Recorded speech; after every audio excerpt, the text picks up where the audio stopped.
Biden said this year that he was considering using his executive authority to eliminate around $10,000 of outstanding federal student debt per borrower, a figure far lower than the $50,000 blanket student debt forgiveness Chuck Schumer proposed in September of 2021. Interest and payments on federal student debts has been paused since the start of the crisis in early 2020, and Biden has extended the pause multiple times since becoming president, most recently in April, when he extended the repayment freeze through the end of August.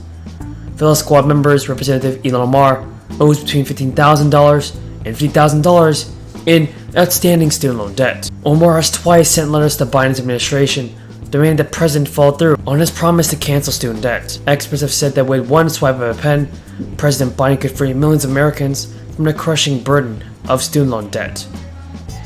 In total, 13 Democratic members of Congress who have publicly called on Biden to cancel student debt owe upwards of up to $1.5 million in student debt. And many of you guys are wondering what details of the next stimulus package have been agreed upon by lawmakers.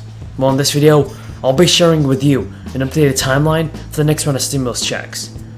At the onset of the crisis, the American economy immediately fell into recession, with unemployment spiking to 15%, the highest since records began in 1948. In response, the US government passed a series of stimulus packages that, among other things, kept 11 million Americans out of poverty. And while the immediate effects of the crisis are now in the rearview mirror, another threat to the economy has reared its head in 2022.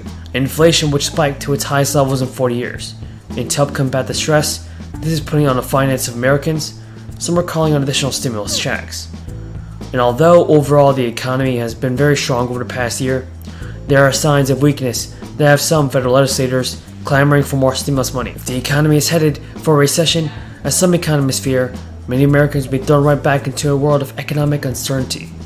Jared Bernstein, a member of the White House Economic Council of Advisors, admitted Sunday that inflation is unacceptably high, while also stressing that President Biden will not back down on climate change, spending initiatives, and does not see the country as headed toward a recession. Jared Bernstein claimed that Democrats are united on lowering the cost of prescription health insurance premiums under the Affordable Care Act. Shocking news has just been announced by the federal government. Seniors and Social Security recipients could begin to see their monthly benefit checks grow by a significant amount. Experts have shared that a roughly $200 benefit increase is going to be passed very soon if the cost of living continues to surge. Here is some breaking news. Social Security recipients could see a 10.5% increase in their payments next year, driven by the steep rise in inflation.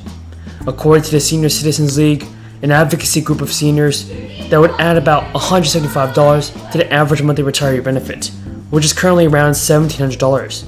But it still may not be enough to cover seniors' costs if price hikes are not tamed in coming months. The estimate is based on the June reading for an inflation measure the SSA uses to calculate the annual COLA. It rose by 9.8% over the past 12 months compared with the 9.1% annual jump for the broader and better known Consumer Price Index for all urban consumers. Just how much more retirees, Americans with disabilities, and other recipients will actually receive won't be determined until the fall. The official adjustment, which the agency releases in October, is based on average inflation during the third quarter as measured by CPIW. If inflation increases in the coming months, the 2023 adjustment could be 11.4%, the league said. If price hikes moderate, the benefit bump could be 9.8%. A separate estimate from the Committee of a Responsible Federal Budget found that if the current inflation trend continues, the adjustment will be 11.4%. If inflation remains at the June level, the increase will be 9%. Whatever it is, the adjustment will likely be the largest since the early 1980s, the last time seniors received a double-digit boost. It is really important that Congress takes action as soon as possible to pass more relief.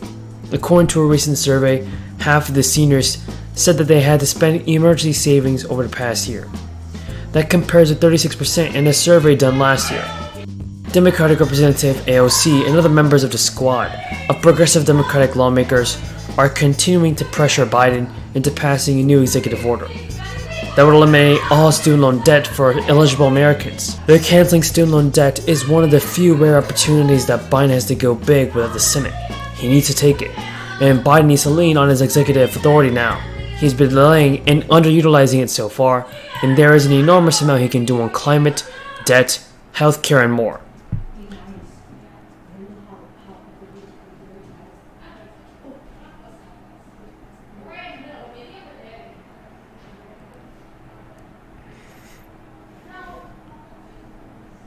Senate Democrats rushing to pass their massive new spending bill. It includes hundreds of billions of dollars for climate change and health care.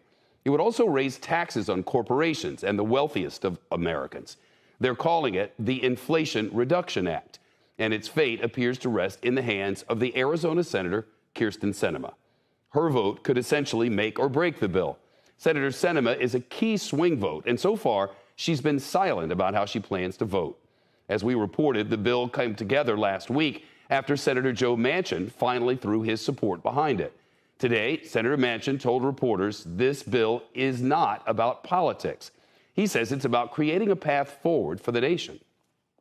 So does it affect me politically or not? I didn't look at it that way. I still don't. Is it?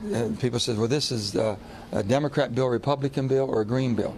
This is a red, white, and blue bill. Honest to God. That's all it is. It's an American bill. Now, the Senate Majority Leader Chuck Schumer says he's trying to get lawmakers to vote on the bill before they go on recess this month. CBC senior congressional correspondent Ilan Moyes with us. Is that going to happen, Ilan, a vote? Yeah, Shep. Well, Democrats are determined to vote on their new health and climate package in the Senate this week. Lawmakers are still combing through the text to make sure that it complies with the Senate's arcane rules. But this afternoon, Majority Leader Chuck Schumer said his timeline has not changed.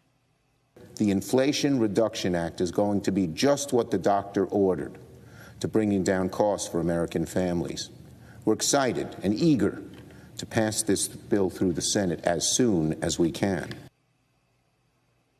Democrats welcomed a new study today estimating that the climate and clean energy provisions in the bill. I thank the gentleman from Colorado. And Madam Chair, I rise in strong support of H.R. 5118, the Wildfire Response and Drought Resiliency Act. Climate change and extreme weather are already wreaking havoc on American families and businesses. Every day, we read news stories about drought conditions in the West and the Corn Belt, wildfires displacing Americans from their homes, and the potential collapse of Texas's power grid from extreme heat and unreliable fossil fuel power plants. Just this week, in my home state of New Jersey, Governor Murphy is encouraging residents to conserve water due to dry conditions. Now, the impacts of climate and extreme weather are truly being felt everywhere, and that's why I'm proud to support this package of common sense proposals, including many from the Energy and Commerce Committee, to mitigate the effects of extreme weather on our electric grid and water resources. I just wanted to highlight a couple of the key provisions from our committee. The bill includes legislation from Representative O'Halloran requiring the federal government to identify grid infrastructure that is vulnerable to natural disasters. It includes Representative Casten's legislation to ensure that different regions of the country can share power